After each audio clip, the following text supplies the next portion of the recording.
Well, good morning. Yes, it's me, Kenny Polcari, your host of the party, and today is Monday, July 21st, 2025. And here are the things you need to know to get your day started. Well, we are in the dog days of summer. It is in full swing.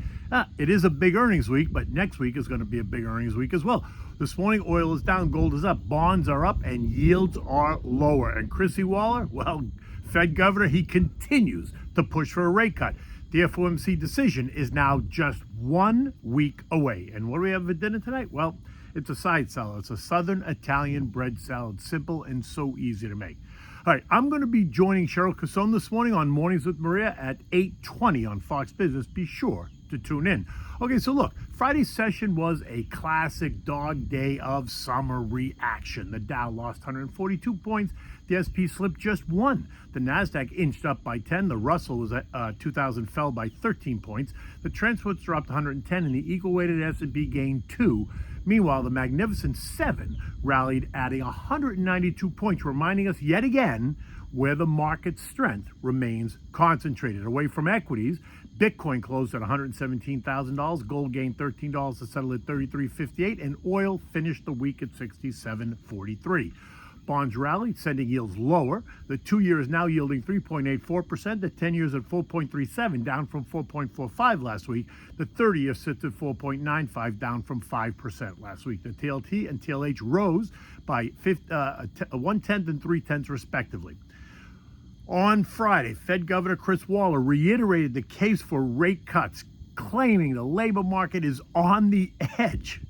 On the edge of what exactly? Did I miss the memo? The labor market remains solid.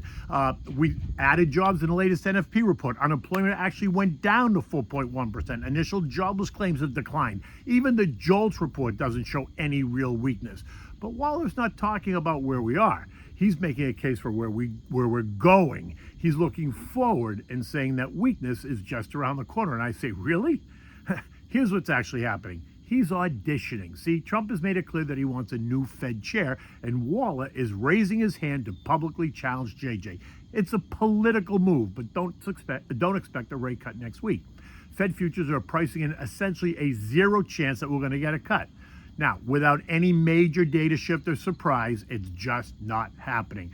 Tomorrow marks 1 week before the Fed enters its pre-meeting blackout period, when voting members can no longer speak publicly. So if we're going to see a narrative shift in the next week, it's going to come from one of the usual sources: non-voting members, Nikki T at the Wall Street Journal, or our friends at Goldman Sachs. If there's a pivot coming, it's going to be leaked. This way the market won't be blindsided at 2 p.m. next Wednesday afternoon.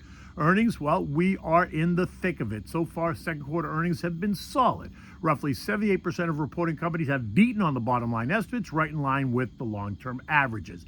Big banks did not broadly disappoint, but their cautious tone signals some potential headwinds. Market reaction has been muted, likely because these stocks were already priced to perfection, right? But now we're in it, the meat and potatoes of earnings season. This week, over 400 companies will report, including 42 names from the S&P 500 and 6 from the Dow.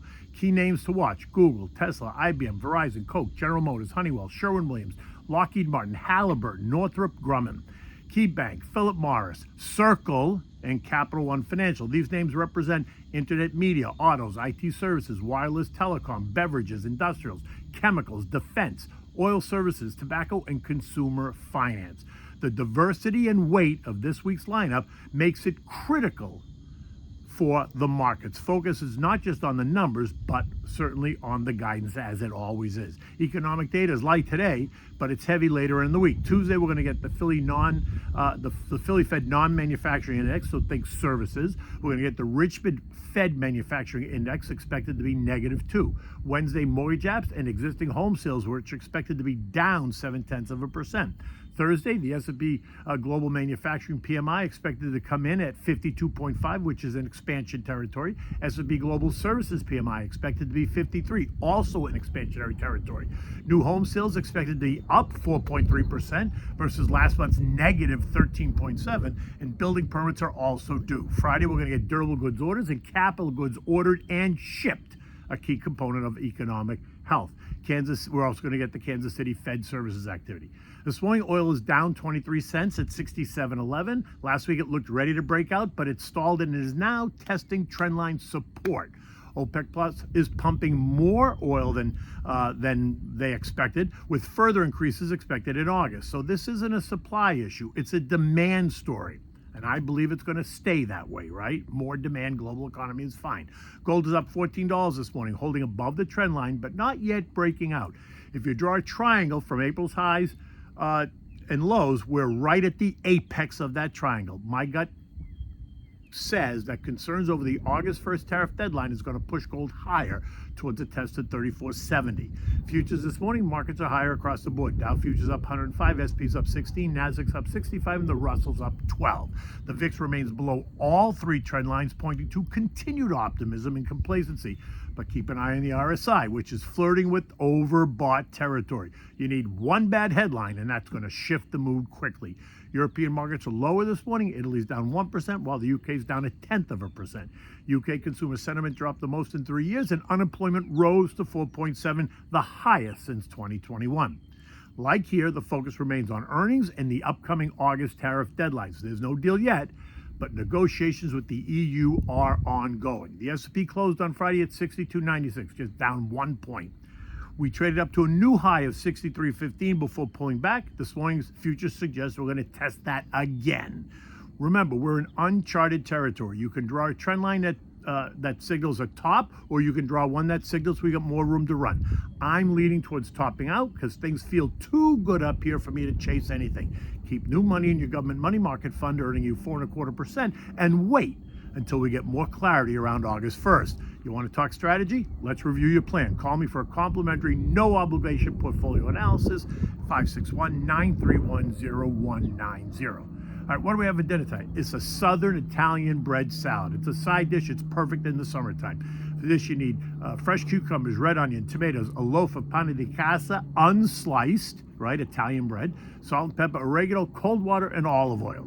Peel and slice your cucumbers and then chop them into bite-sized pieces. Do the same with the tomatoes and slice the onion. Cut the bread into just larger than bite-sized pieces. Now, in a large bowl, you're going to whisk together 3/4 of a cup of cold water, some olive oil, about 3 turns around with the oil, and a pinch of salt and pepper. Toss in the veggies, the bread, mix it gently, and top with fresh oregano. That's it. Serve this immediately with dinner. You can thank me later. It is so good. And look at this. It is another spectacular day here on the Cape. It is just gorgeous out there, and the ocean is very, very calm this morning. I wonder what that says about the markets. Until tomorrow, take good care.